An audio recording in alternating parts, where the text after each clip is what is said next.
The choices that Twitter makes when it chooses to suppress, edit, blacklist, shadow, ban are editorial decisions, pure and simple. They're editorial decisions. In those moments, Twitter ceases to be a neutral public platform and they become an editor with a viewpoint. And I think we can say that about others also, whether you're looking at Google, whether you're looking at Facebook, and perhaps others. One egregious example is when they try to silence views that they disagree with by selectively applying a fact check, F-A-C-T, fact check. What they choose to fact check and what they choose to ignore or even promote is nothing more than a political activism group or political activism. And it's inappropriate. You look at what's happened, you look at where they're going, where they're coming from. I think you all see it yourselves. This censorship and bias is a threat to freedom itself.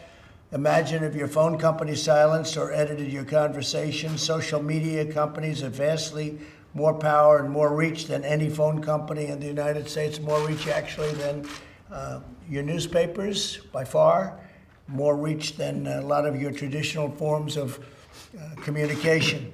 Therefore, today I'm signing an executive order to protect and uphold the free speech and rights of the American people. Currently, social media giants like Twitter receive an unprecedented liability shield based on the theory that they're a neutral platform, which they are not an editor with a viewpoint.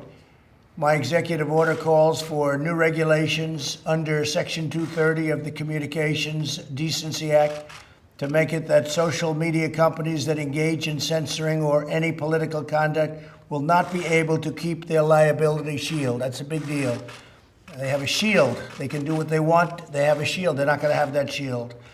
My executive order further instructs the Federal Trade Commission, FTC, to prohibit social media companies from engaging in any deceptive acts or practices affecting commerce. This authority resides in Section 5 of the Federal Trade Commission Act. I think you know it pretty well. Most of you know it very well. I would think you know it quite well, right?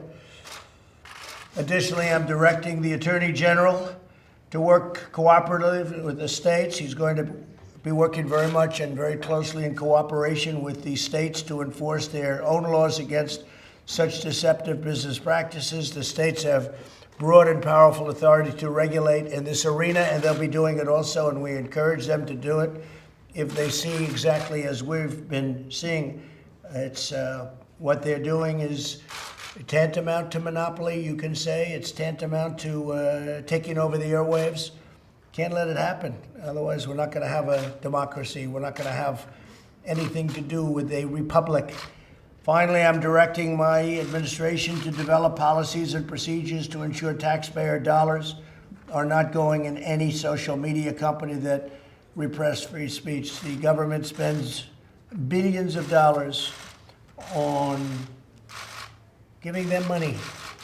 They're rich enough, so we're going to be doing none of it or very little of it. As president